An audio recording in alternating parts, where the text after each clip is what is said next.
म्हणण्याचा विषय नाहीये, हा कृतीतून दाखवण्याचा विषय आहे। हे देखील आपण सर्वांनी लक्षामध्ये घेतलं पाहिजे। यासाठी आपल्याला काम करायचंय। काही जण सामाजिक न्याय या विषयावर भाषण देतात, मात्र कृती करत नाहीत। आपल्याला तसं अजिबात करायचं नाहीये। आपण आपल्या पक्षातर्फे सर्व समाज घटकांना पक्ष संघटनेमध्ये आणि सरकारमध्ये प्रतिनिधित्व दिलेलं मी मगाशीच सांगितलं। मी काम करणारा माणूस आहे, फक्त बोलणारा माणूस नाहीये। माझी आपणा सर्वांकडनं देखील हीच अपेक्षा आहे। आम्ही जाईल तिथं राष्ट्रवादी काँग्रेस पक्षामध्ये मोठ्या प्रमाणावर वेगवेगळे कार्यकर्ते येतात। आता पण माझं भाषण संपल्यानंतर काही जळगाव परिसरातले तिथले कार्यकर्ते आज प्रवेश करणार आहेत, काही माझ्या महिला प्रवेश करणार आहेत, काही माझे इतर सहकारी प्रवेश करणार आहेत। सभा डिस्टर्ब होऊ नये म्हणून मी त्यांना सांगितलं की माझं भाषण संपल्यावर आपण ते प्रवेश करू। उद्या मी पुण्याच्या भागात आहे, तिथं काही असंख्य कार्यकर्ते प्रवेश करणार आहेत। परवा सकाळी मी इंदापूरच्या भागात आहेत, तिथं काही जण शिरूर आणि हवेली या परिसरातले कार्यकर्ते, कर्जत जामखेडचे कार्यकर्ते तिथेही प्रवेश करणार आहेत। बेरीज वाढते, आपण बेरीजेचं राजकारण करतोय। माझी तुम्हाला एक सांगणं आहे, तुम्ही पहिल्यापासून आपल्या बरोबर आहे। तुम्ही असं मनात आणू नका की बाबा आता यांना तुम्ही प्रवेश देताय म्हणजे आमचं काय करणार। पहिल्यांदा पण मान सन्मान ठेवलाच जाईल।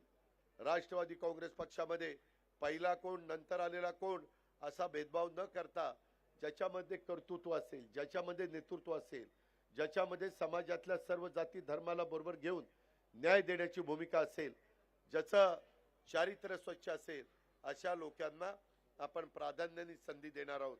ह्याची पण जाणीव आपण सर्व कार्यकर्त्यांनी आवर्जून त्या बाबतीमध्ये ठेवावी। शोषित, वंचित, दलित, आदिवासी समाजासाठी आपण सरकारच्या माध्यमातून अनेक योजना राबवतोय। सामाजिकदृष्ट्या मागास असलेल्या समाजाच्या कल्याणासाठी काम करणं ही तुमची माझी सर्वांची नैतिक जबाबदारी आहे, कर्तव्य आहे। शासनाच्या माध्यमातून घरकुल योजना असो, विद्यार्थ्यांना स्कॉलरशिप देण्याचा प्रश्न असो, वसतिगृह बांधण्याचा प्रश्न असो, वस्ती सुधार योजना असो, आर्थिक सक्षमीकरण योजना असो, अशा अनेक योजना आपण वेगवेगळ्या समाजाच्या करता राबवतोय। आदिवासी, मागासवर्गीय, SC ST समाजाच्या विद्यार्थ्यांच्या करता शासनाने TI, बार्टी, सारथी, महाज्योती, अमृत अशा संस्था निर्माण केलेल्या आहेत आणि अशा संस्थांच्याकडनं विद्यार्थ्यांना देण्यात येणाऱ्या स्कॉलरशिप, प्रशिक्षण, कौशल्य विकास, विविध उपक्रमात समानता आणण्याचा आपला सर्वकष अशा प्रकारचं धोरण आहे। मित्रांनो, आम्ही त्याच्याही पुढे जाऊन हाही विचार करतोय की समाजातली प्रत्येक मुलगी तिला कसं शिक्षण घ्यायचंय ते तिनं त्या ठिकाणी ठरवावं। आणि ती गरिबाच्या घरातली असेल, ती कुठल्याही जाती धर्माची असू द्या, परंतु तिचे आई वडील गरीब असतील तर त्या मुलीचा दोष नाहीये। म्हणून त्या मुलीला तिला जे शिक्षण पाहिजे ते शिक्षण देण्याची जबाबदारी राज्य सरकार त्या ठिकाणी उचलतंय आणि त्याकरता लागेल तेवढा पैसा खर्च करण्याची तयारी आहे। नेहमी आपण सांगतो, एक मुलगी शिकली की अख्खं कुटुंब पुढे येतं। फक्त चूल आणि मूल एवढंच आता महिलांनी मुलींनी पाहायचं नाही, तर ह्या राज्यामध्ये, ह्या देशामध्ये, आपल्या परिसरामध्ये महत्त्वाची भूमिका देखील बजावण्याचं काम हे आमच्या महिलांनी, युवतींनी, मुलींनी, आया बहिणींनी सगळ्यांनी केलं पाहिजे। अशाही प्रकारची माझी आपल्याला सगळ्यांना सांगणं आहे। येतं वर्ष हे निवडणुकीचं वर्ष आहे। राष्ट्रवादी काँग्रेस पक्षाच्या सर्व उमेदवारांना छोट्यातला छोटा समाज घटक जोडून देणं हे तुमच्या सर्व विभागाचं, सामाजिक न्याय विभागाचं नाही, सर्व विभागाचं काम आहे। एखाद्या समाज घटकाला आपल्या पक्ष संघटनेत अजूनही स्थान नसेल मिळालं तर ते आमच्या लक्षात आणून द्या। त्यांना कसं तिथं स्थान मिळवून द्यायचं हे आम्ही नक्की बघू। मी आज सगळ्या सेलच्या प्रमुखांना सांगतो, अनेक सेलचे प्रमुख इथं आहे, तुमच्या सेलचे जिल्हा अध्यक्ष, तिथली कार्यकारिणी, तिथली तालुका कार्यकारिणी, शहर कार्यकारिणी ही त्या ठिकाणी नेमत असताना समाजातल्या सर्व घटकाला तिथं प्रतिनिधित्व मिळतंय का नाही ही पण जबाबदारी तुमची आमची प्रत्येकाची आहे। प्रत्येक गावामध्ये जाऊन तुम्ही छोट्या छोट्या सभा घेतल्या पाहिजेत। तांड्यावर, पाड्यावर मी जे तुम्हाला सांगितलं ते त्यांच्या पुढे मांडा। तुम्ही जे माझ्या आधी ऐकलंय त्यांचं म्हणणं मांडा। प्रत्येक जिल्ह्यात अशा छोट्या छोट्या 100 लोकांच्या किमान 300 सभा तुमच्या विभागामार्फत व्हायला हव्यात, याची जबाबदारी मगरेजी तसंच बाळासाहेब तुमची सगळ्यांची आहे। आज देशात राष्ट्रपती आदिवासी समाज घटकातून आलेले आहेत, पंतप्रधान स्वतः सांगतात मी ओबीसी समाजातून आलेलो आहे, मागे राष्ट्रपती महोदय मागासवर्गीय समाजातून आलेले होते। केंद्रातलं सरकार आणि राज्यातलं सरकार विविध समाज घटकांना अनेक योजना राबवतंय, ते सर्व तुम्ही लोकांच्या पर्यंत घेऊन जा। आता निवडणूक आलेली आहे तेव्हा सर्वांनी कामाला लागलं पाहिजे। त्याच्यामध्ये हा काय म्हणला, विरोधकांना दुसरा मुद्दा आता राहिलेला नसल्यामुळं एकमेकाची उणीधुणी काढायची, काहीतरी वेडवाकडं बोलायचं आणि त्याच्यातनं हेडलाईन मिळवायची। त्याच्यातून एक लोकांच्या मनामध्ये कार्यकर्ता जो जीवानी कष्टाने आपल्या बरोबर आहे त्याचा राग कसा येईल, त्याच्याकडनं चूक कशी होईल। मला सर्व माझ्या सहकाऱ्यांना सांगायचं, बोलताना पण कुठल्याही घटकाला लागेल, कुठलाही समाज नाराज होईल, कुठल्याही समाजाला हे आमच्याबद्दल असं का बोलतात अशा प्रकारची भावना त्याच्यामध्ये त्यांच्या मनामध्ये वाढीला लागेल। अशा प्रकारचं कुणाचंही बोलण्यामधलं वक्तव्य येता कामा नये, याची पण नोंद सर्व प्रवक्त्यांनी, सर्व वक्त्यांनी आणि सर्व सहकाऱ्यांनी या निमित्तानं घेतली पाहिजे। अशा प्रकारची माझी आपल्याला सगळ्यांना आग्रहाची विनंती आहे। आजच्या या मेळाव्याच्या निमित्तानं आमचे सुनील मगरे असतील किंवा आमचे बाळासाहेब कर्डक असतील किंवा सामाजिक न्याय विभागाचे त्यांच्याबरोबर हा मेळावा अतिशय चांगल्या पद्धतीनं पार पाडण्याच्या करता जे जे कोणी सहकारी राबले त्या सगळ्यांना मी मनापासून धन्यवाद देतो। मी देखील 25 वर्ष राष्ट्रवादी काँग्रेस पक्षाची 10 जून 1999 ला स्थापना शिवाजी पार्कला झाली। आता त्या गोष्टीला 25 वर्ष होत आली। 25 वर्षामध्ये अनेक वेगवेगळ्या विभागाचे मेळावे घेतले, परंतु मध्ये झालेला महिलांचा मेळावा षण्मुखानंद हॉलचा, त्याच्यानंतर झाला युवकांचा मेळावा, त्याच्यानंतर झालेला अल्पसंख्याकांचा मेळावा आणि आज झालेला सामाजिक न्याय विभागाचा मेळावा, त्याच्यातनं ज्या पद्धतीनं तुम्ही उत्स्फूर्त प्रतिसाद दिला, एवढ्या मोठ्या संख्येने उपस्थित राहिला आणि त्याच्यातून एक चांगलं कसं महाराष्ट्रामध्ये घडेल, राष्ट्रवादीमय वातावरण करण्याच्या करता आपल्याला कसं हा वाटा उचलता येईल याकरता तुम्ही जे काही झटताय, कष्ट घेताय, पक्षाला वेळ देताय, आता राहिलेले पण 2 महिने जास्त जोरकसपणे आपण सगळ्यांनी काम करा, हीच आपल्याला सगळ्यांना आग्रहाची, नम्रतेची, कळकळीची विनंती करतो। मी आल्यानंतर अनेक गोष्टीच्या बद्दलची निवेदनं, अनेक बाबतीतल्या वेगवेगळ्या प्रकारच्या अडीअडचणी, समस्या ह्या माझ्या कानावर घालण्याचं काम आमच्या सुनील मगरे आणि बाकीच्या सहकाऱ्यांनी, बाळासाहेब कर्डकांनी पण काही दिलं, इतरांनी पण निवेदन दिली।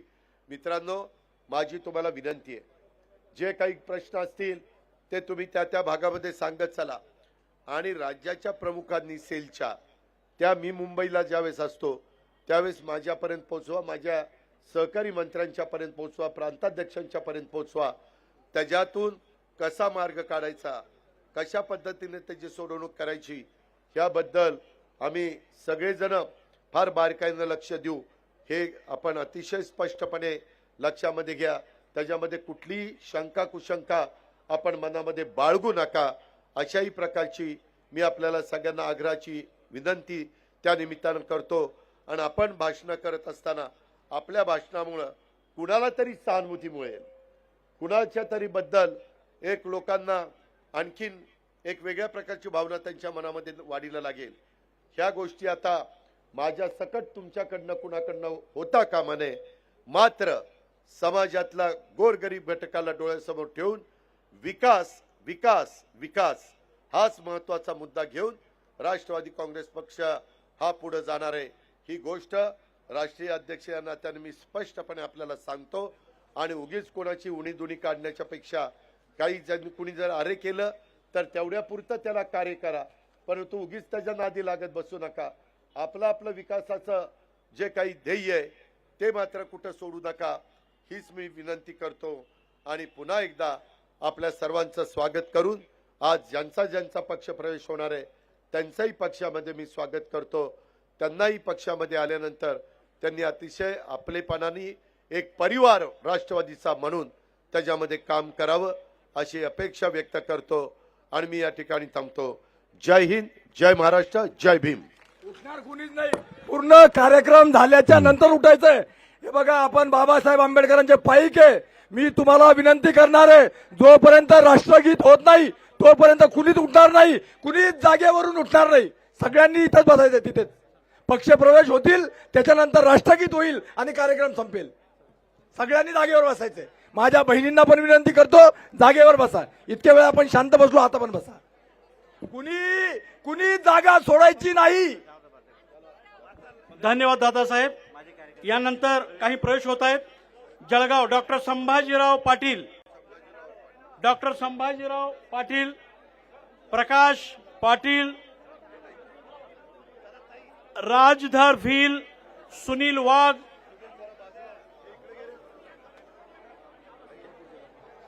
जिंदू बाविस्कर, राजेंद्र मोरे, राजेंद्र मोरे, आबिद शेख, गुलचंद पवार, गौतम मगरे, शिवदास हटकर, लतीफ मणियार, अशोक पाटील, ज्ञानेश्वर पाटील, वंदना वंजारी, मनीषा पाटील, निरंजन खैरनार, राजू करंडक, चेतन दिवेकर, आकाश कांबळे, प्रमोद बंगारे, सिद्धार्थ पगारे, विनोद पगारे, अनिकेत जाधव, निरंजन खैरनार, राजू करडक, रोहित ढोकणे, कुणाल शिरसाट, अनिकेत जाधव आणि प्रकाशाचं प्रकाशन देखील होत आहे.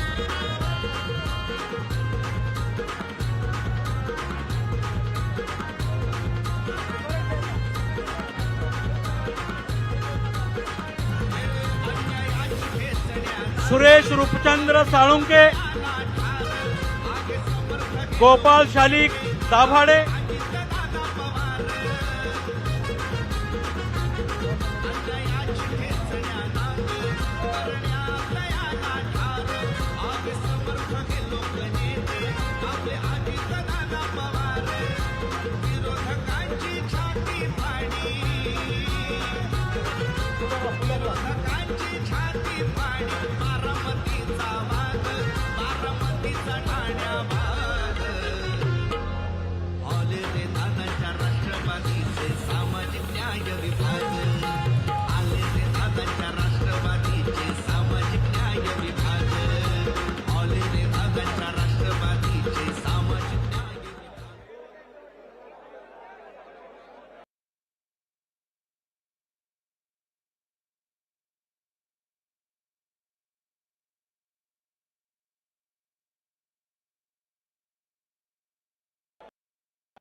प्रमुख मार्गदर्शक म्हणून उपस्थित परिवर्तनवादी सर्वांना मी विनंती करतो की खाली बसून घ्यावं, खाली बसून घ्यावं. भोजन कक्षातल्या लोकांनी देखील सगळ्यांनी या ठिकाणवादी विचारांच्या सर्व महापुरुषांना मी विनम्र अभिवादन आणि राष्ट्रवादी काँग्रेस पार्टीच्या या सामाजिक न्याय विभागाचा मिळाव्यासाठी जे माझे भीम सैनिक महाराष्ट्रातल्या वेगवेगळ्या कानाकोपऱ्यातून करतो, मनापासून मी तुमच्या ऋणात या ठिकाणी राहू इच्छितो. मित्रांनो, आजच्या या संविधान गौरव महामेळाव्याच्या महाराष्ट्रातल्या वेगवेगळ्या भागातून या ठिकाणी आलात. प्रिय विकासाची दृष्टी असणारे उपप्रिय अजितदादा पवार साहेब, त्या 6 महिन्यापासून मी तक्रार या ठिकाणी बोलू इच्छितो. मैं क्या जानी में मंदिर वगैर लोग मिलते गए और कारवा बनता गया. या ठिकाणी मान्य सांगायला या ठिकाणी अतिशय आनंद वाटतो की या 6 महिन्यात काँग्रेस पार्टी उभं करण्याचं काम कार्यकर्ते उभं करण्याचं काम मान्य तटकरे साहेबांच्या माध्यमातून संबंध या ठिकाणी मी तटकरे साहेबांचं मनापासून स्वागत करतो. आजच्या या संविधान गौरव महाप्रती आंबेडकरी चळवळीमध्ये काम करणारा कार्यकर्ता हा भावनिक दृष्ट्या त्या ठिकाणी जोडला गेलेला आहे. बाबासाहेब आंबेडकरांच्या संविधानाच्या प्रती हा आंबेडकरी चळवळ करता हा भावनिक दृष्ट्या त्या ठिकाणी जोडला गेलेला आहे. आणि म्हणून आज या ठिकाणी एसपी सारख्या पक्षाने या राज्यामध्ये पाय रोवण्याचा प्रयत्न केला. डॉक्टर बाबासाहेब आंबेडकरांच्या नंतर रिपब्लिकन पक्ष अनेक गटातटामध्ये विखुरला गेला. रिपब्लिकन पक्षाचे अनेक गटासोबत चळवळीमध्ये काम करणारा कार्यकर्ता या ठिकाणी जोडला गेला होता. हा आंबेडकरी चळवळीचा त्या ठिकाणी इतिहास आहे. परंतु आंबेडकरी समाज आणि आंबेडकरी समाजातल्या कार्यकर्त्याला समोर स्पष्ट अशा प्रकारची राजकीय दिशा त्या ठिकाणी सापडत नाहीये. एक गोष्ट त्या ठिकाणी लक्षात आलेली आहे की एका समाजाच्या ताकदीवर या फुले शाहू आंबेडकरांच्या राज्यामध्ये राज्य करण्याची कोणत्याही समाजाची ताकद त्या ठिकाणी राहिलेली नाही.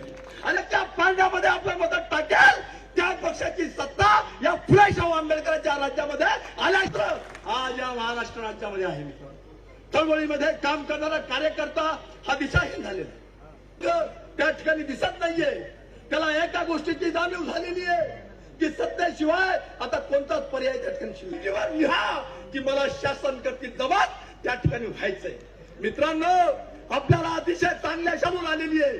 शासन करती जबाब जर आपल्याला व्हायचं असेल तर अजितदादा पार्टी वाढवण्याचं काम आपल्याला त्या ठिकाणी करायचं.